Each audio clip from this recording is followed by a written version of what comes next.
Et bienvenue donc, pour cette nouvelle séance information en ligne sur le site web.fr et en même temps sur Facebook.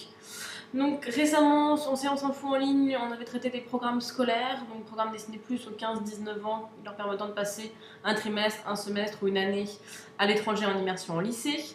Aujourd'hui, on va plutôt traiter des programmes de courte durée, ceux qui vont être de 2 semaines minimum, qui vont être disponibles par exemple toute l'année, auxquels vous pouvez participer dès que vous avez un moment de libre, par exemple pendant les vacances de février, pendant les vacances d'avril ou même pendant l'été. Donc ça, c'est des programmes qui vont être ouverts à partir de 2 semaines, mais qui pourraient durer par exemple plus longtemps, si vous voulez partir pendant les périodes d'été et partir 4 semaines ou même 8 semaines. Il y a plein de programmes qui vont être possibles aussi. Alors en fait, ce qu'on va vraiment traiter aujourd'hui, c'est différents sujets, différentes destinations. Vraiment le point commun, ça va être la durée possible en cours. Par exemple, on va traiter des séjours linguistiques, des chantiers nature, chantiers de construction, volontariat social, ou même on va survoler les programmes de protection des animaux sauvages. Alors, avant de commencer, je voudrais toujours vous rappeler que c'est une séance d'info qui se veut le plus possible interactive. Donc, vous avez un chat en dessous sur la page. Donc, n'hésitez pas à poser vos questions. On va essayer d'y répondre. Si bien entendu, on n'a pas eu le temps de répondre à toutes vos questions ou si vous avez d'autres questions qui vous arrivent pendant la nuit ou demain matin, n'hésitez pas à nous appeler donc, au bureau de Paris ou de Lyon ou à nous envoyer un mail donc à info@web.fr. Alors, pour ceux qui ne connaissent pas encore très bien Web, on est un organisme qui propose différents types de programmes, tels que effectivement les séjours linguistiques, les programmes scolaires à l'étranger, le vacances-travail, des programmes de volontariat, au pair, stage à l'étranger. Et même depuis quelques temps, on propose aussi des programmes de World Tour. Donc, on peut aussi combiner plusieurs programmes pendant 6 mois, 1 an, comme vous voulez. Alors, si vous avez plus de 16 ans, que vous avez votre bac à passer, un cours d'entrée en école, un examen de langue, en fait, on a pas mal de programmes qui vont être disponibles à partir de 2 semaines, donc justement en séjour linguistique, et c'est vous qui allez choisir en fait le pays que vous souhaitez. Par exemple, un séjour linguistique, c'est assez simple. C'est par exemple prendre des cours de langue en école de langue internationale, donc à l'étranger, qu'il s'agit de prendre des cours d'anglais en Grande-Bretagne, d'allemand en Allemagne, d'espagnol, même de russe ou de chinois, enfin de mandarin en Chine. Il y a des cours qui vont commencer chaque lundi et qui vont se terminer le vendredi, donc ça colle, c'est complètement compatible avec vos dates de vacances, même pour uniquement 2 semaines. Quoi. Alors, généralement, un séjour linguistique, comment ça se passe? C'est très à la carte en fait. Toujours dans la limite des options qui vont être proposées. Mais sur ces programmes, c'est vous qui allez vraiment choisir. Vous allez choisir la destination qui vous intéresse, donc bien évidemment le pays, mais aussi la ville qui vous intéresse le plus, et même sur certaines destinations, vous pourrez choisir entre plusieurs écoles. En fonction souvent d'autres options, par exemple le type de cours par semaine. Certaines écoles vont proposer plus des cours classiques, d'autres vont même proposer des cours intensifs, voire intensifs plus, et des cours qui vont vous permettre aussi de prendre des préparations à des tests comme le TOEFL, le CAE, le FCE, l'IELTS, etc. Il y en a plusieurs. Quoi. Donc c'est vraiment vous qui allez choisir aussi le nombre de cours par semaine que vous voulez.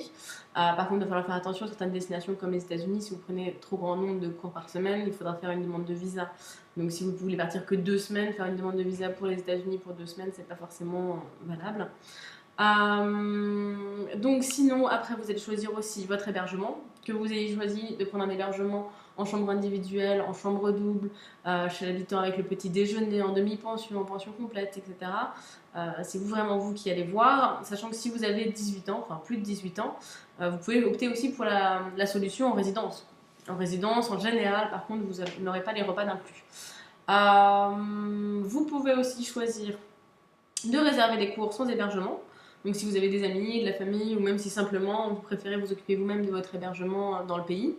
Par contre, il faut bien se rendre compte que certaines villes, en fait, comme Londres, etc., auront des hébergements qui vont être souvent plus chers si vous les trouvez par vous-même que les hébergements qu'on pourrait proposer. Donc essayez de regarder un petit peu avant si jamais c'était l'option qui vous intéressait vraiment. Par contre, il faut faire vraiment attention pour tout ce qui va être hébergement chez l'habitant. Il ne s'agit pas de famille d'accueil. L'habitant doit vous fournir ce qui est chambre, repas, mais il n'a pas d'obligation en fait de vous proposer des activités, etc. Donc même en choisissant finalement l'hébergement chez l'habitant, vous restez indépendant. On vous demandera quand même de les prévenir si jamais vous ne rentrez pas dîner un soir, par exemple. Enfin bon, simplement d'être poli, quoi. Et enfin, dans les dernières options sur le séjour linguistique, ce qui va être possible, c'est vraiment de prendre un transfert. Par exemple, un transfert, c'est une personne qui vient vous chercher à votre arrivée dans le pays, à la gare, à l'aéroport, et qui vous amène, qui vous conduit jusqu'à votre hébergement. Donc ça, c'est pas obligatoire, c'est vraiment vous qui allez voir à votre convenience si vous préférez ou pas avoir ce transfert-là, quoi. Ensuite, bah, pour ce programme-là, enfin les programmes de séjour linguistique, il n'y a pas vraiment de conditions de participation. Simplement, il va falloir avoir plus de 16 ans ou de 18 ans selon les écoles, car certaines écoles vont être ouvertes qu'à 18 ans. Et minimum partir en hébergement à partir de 18 ans en résidence et s'inscrire pour minimum 2 semaines. Voilà, donc pour vous inscrire justement, il suffit d'aller sur le site donc, de web.fr. Vous pouvez réaliser un devis en ligne en fonction de l'école qui vous intéresse. Ensuite, vous cliquez sur réserver. Vous avez toutes les informations à remplir, nom, prénom, etc. Et ensuite, on vous demande 500 € d'acompte. C'est à ce moment-là qu'on fait votre réservation et qu'on vous confirmera vos dates de départ. Et c'est seulement après que vous avez vos dates de départ confirmées que vous pouvez prendre votre billet d'avion ou de train, selon la destination choisie bien sûr. Attention, il y a toujours un délai entre le moment où vous faites le paiement et où nous le recevons. Donc si vous n'avez pas de nouvelles de nous dans la journée, soyez patient de quelques jours. Donc voilà, on a à peu près fait le tour de ce qu'est un séjour linguistique. Donc si vous ne savez pas non plus comment vous décidez pour telle ou telle ville, telle ou telle région, telle ou telle école, le plus simple c'est souvent soit de passer prendre un rendez-vous au bureau, soit de nous passer un petit coup de téléphone pour qu'on puisse vous aider aussi à vous guider dans le choix de vos régions. Alors, je ne sais pas s'il y avait déjà des questions sur le séjour linguistique parce qu'on va survoler un petit peu tous ces programmes. Bon, ça a l'air d'être calme, donc ça continue. De toute façon, j'essaierai de checker assez régulièrement les questions et toujours. Ah bah si, finalement il y a d'autres questions, donc je vais d'abord y répondre. On me demande s'il y a d'autres français dans les classes. Alors il s'agit d'écoles de langue internationale, donc ça dépend. Il y a des classes où vous n'aurez pas de français, il y a des classes où vous pouvez en avoir. Vous aurez toutes les nationalités mélangées. Donc effectivement, si vous partez pendant les périodes d'été, vous avez plus de chances de croiser d'autres francophones, mais c'est pas forcément une obligation. Alors, s'il n'y a pas d'autres questions, je vais continuer. Alors, il est aussi possible pendant 2 semaines de partir sur certains programmes. C'est un peu tout ce qui est programme alternatif. Par exemple, on a les chantiers nature qui vont être possibles en Australie ou en Nouvelle-Zélande pour 2 semaines. Que ce soit donc pour 2 semaines de vacances en avril, etc. Ou alors 2 semaines avant de commencer un périple un peu plus long en Australie, c'est possible. Simplement, ces programmes-là, faites attention, c'est qu'ils vont débuter le vendredi. Donc le chantier nature, c'est un projet de volontariat qui va être basé sur la protection de l'environnement et l'aménagement du territoire. Donc différentes tâches qui vont être proposées pendant votre projet. Donc ça peut être planter des arbres, ça peut être tracer des chemins de randonnée, ça peut être réparer des barrières, collecter des graines, défricher des zones, etc.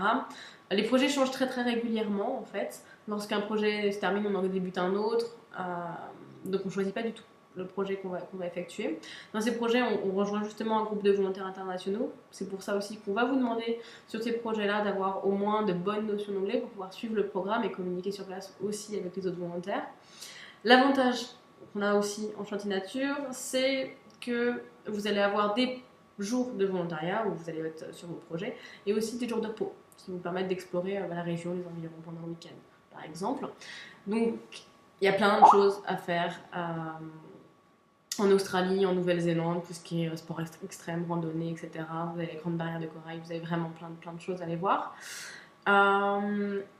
Et on avait une question par rapport à l'Australie. Pardon. Donc c'était... Si on peut choisir la région en Australie. Effectivement, en Australie, vous allez avoir le choix entre plusieurs régions. Il va y avoir la région Cairns, vous avez la région de Darwin, vous avez la région de Sydney, etc. Vous avez quasiment le choix entre 9 régions différentes. Après, c'est aussi en fonction des disponibilités sur place. C'est-à-dire que pendant que vous allez faire votre dossier, vous allez indiquer 3 régions qui vous intéressent. Et nous, on va les mettre... on mettra le top 3 et c'est en fonction des disponibilités que vous serez passé dans une ou l'autre région. Sachant que si vous partez pour des durées longues, par exemple 4 semaines, 6 semaines, 8 semaines ou 12 semaines, vous aurez la possibilité de choisir plusieurs régions.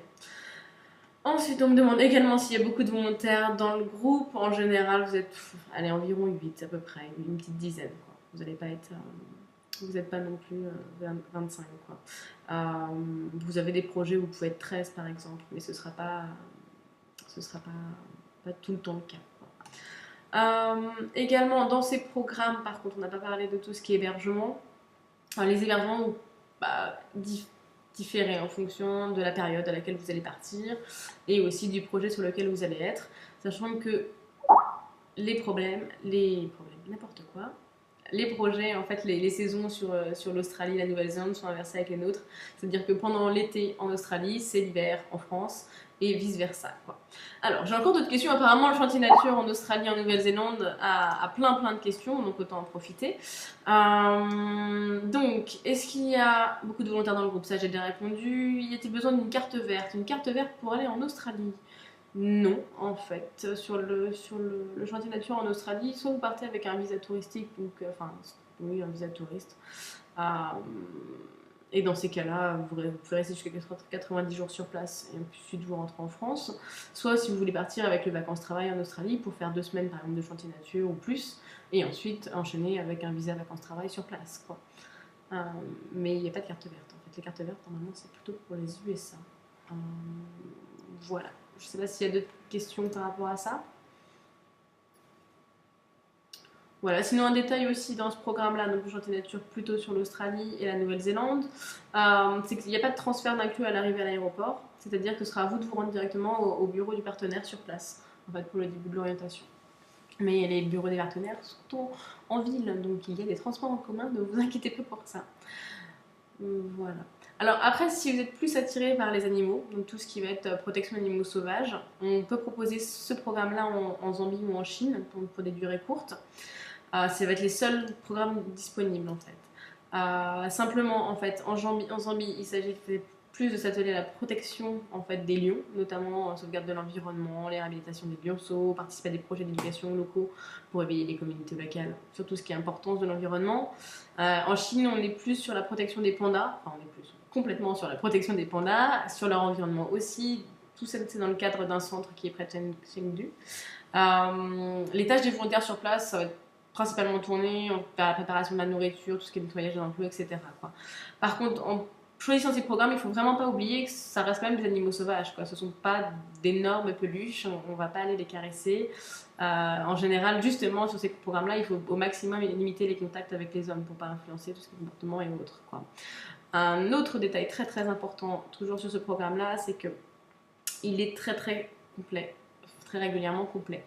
C'est-à-dire que là, pour la Zambie, pour l'été 2012, il y a déjà plus de place entre mai et août. Par contre, c'est toujours possible si vous voulez partir en avril, pendant les vacances ou en février. Normalement, il y a de la place, mais il faudrait vous inscrire assez rapidement.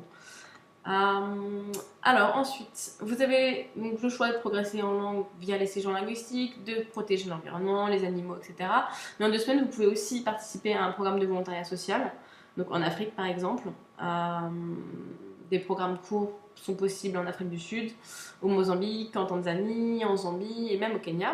On a aussi depuis peu quelques programmes en Asie. Par exemple, le Vietnam va être possible à partir de 2 semaines, donc c'est vraiment un nouveau programme de web.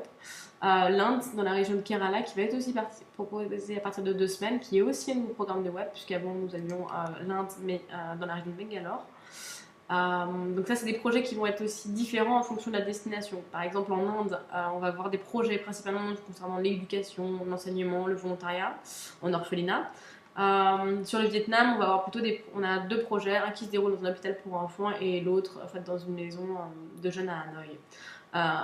Par contre, sur tout ce qui va être Afrique du Sud, Mozambique, Tanzanie, on va plutôt rejoindre des projets d'assistance sociale ou médicale, de prévention contre le sida, de développement par le sport. On a même certains programmes, par exemple sur le Kenya, où vous pouvez participer d'avoir déjà quelques notions en matière médicale, quoi.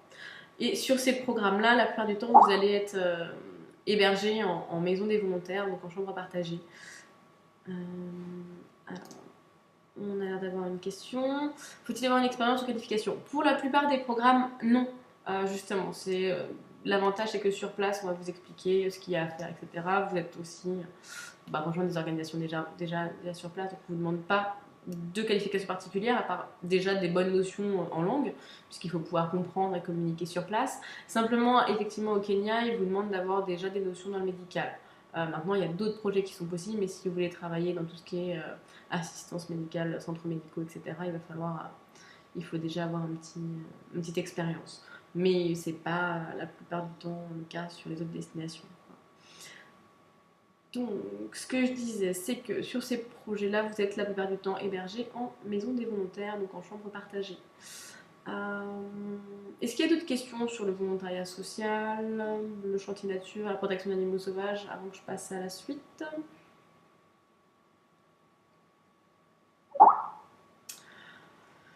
Pour l'assurance, comment ça se passe? L'assurance, je présume qu'on parle d'assurance médicale, plutôt assurance voyage même. Ok. Alors, on me demande plusieurs choses. Déjà, pour l'assurance voyage, pour les vaccins, etc. Donc, sur certaines destinations, il va falloir effectivement faire des vaccins. Par exemple, en Afrique, il y a toujours tout ce qui est fièvre jaune, etc.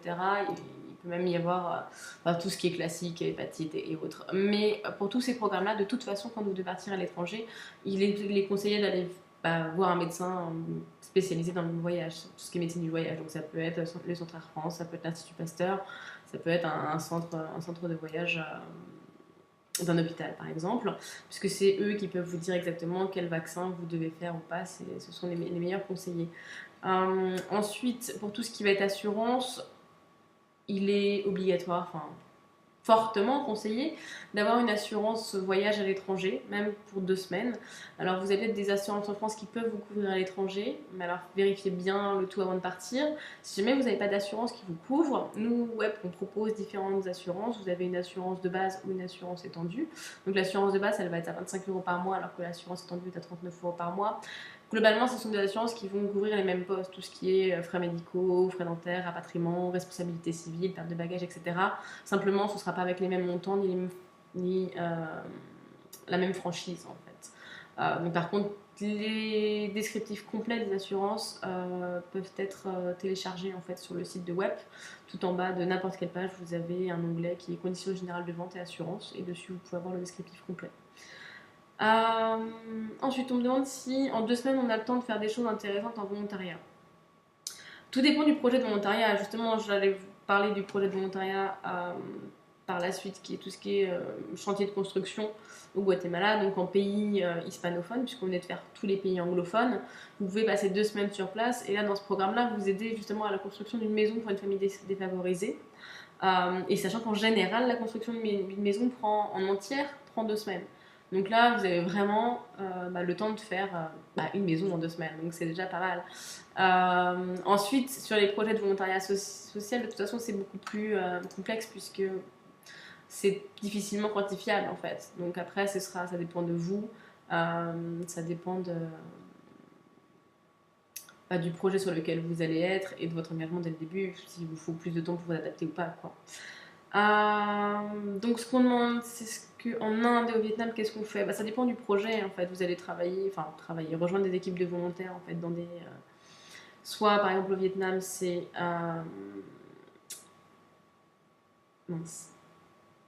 un hôpital pour enfants, pardon, ou alors une maison des jeunes. Donc après, ça dépend des besoins sur place. Par exemple, hôpital pour enfants, ça peut être aider les jeunes à manger, ça peut être faire de l'animation, ça peut être, enfin, c'est tout un tas de différentes tâches au quotidien. Donc c'est à voir surtout avec les équipes sur place, ce dont ils vont avoir besoin directement, quoi. Ensuite, après, vous avez, je pense, quelques descriptions peut-être plus précises sur le site pour tout ce qui va être Inde aussi par rapport au travail dans l'orphelinat. Donc là, de tête, je ne vais pas tout vous citer, mais ça dépend vraiment du projet sur lequel vous allez être en fait. Donc, voilà, globalement. Je sais pas si j'ai fini de tout vous raconter. Si, oui, j'ai oublié les grandes parties importantes. Donc sur le Guatemala, vous avez la possibilité aussi de prendre des cours d'espagnol avant de partir, enfin avant de commencer votre projet de construction.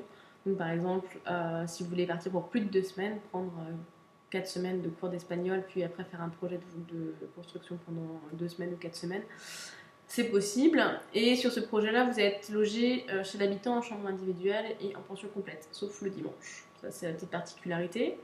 Par contre, pour vous inscrire donc, sur ces programmes de volontariat dont on vient de parler juste avant, il suffit d'aller sur le site, réaliser un devis, cliquer ensuite sur réserver, et après vous allez réaliser votre préinscription.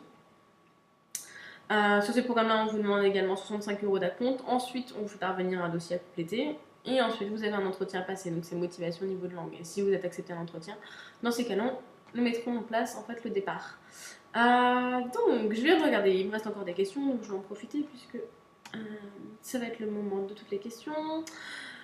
Alors, mon fils a 17 ans, peut-il participer à un de ces projets de chantier nature ou de construction ou de volontariat? Alors, je vais vous dire ça dans une petite seconde. les projets qui vont être possibles. Alors il y en a qui sont possibles, c'est sûr. Mais je vais devoir tricher un petit peu en m'aidant du site. Donc, on disait que par exemple, sur le volontariat en Tanzanie, au Kenya, au Mozambique, en Zambie, ça va être possible. La protection des animaux sauvages en Zambie va être possible également. Et ce sera tout. Donc, pour un jeune à partir de 16 ans, le Kenya va être possible, le Mozambique, la Tanzanie, la Zambie, en volontariat social. Et la protection des animaux sauvages en Zambie. Sinon, on a d'autres programmes qui vont être accessibles à partir de 16 ans, mais qui sont pour des durées plus longues. À partir de 4 semaines, par exemple, vous allez avoir le volontariat en Chine, le volontariat en Inde, mais dans la région de Bangalore, vous allez avoir le volontariat en Thaïlande, volontariat Bénin aussi, après on va avoir tout ce qui est cours et volontariat au Costa Rica, en Équateur, au Pérou et en Argentine, voire même le chantier nature en fait, du Costa Rica va être possible à partir de 16 ans, mais les durées vont être plus longues en fait.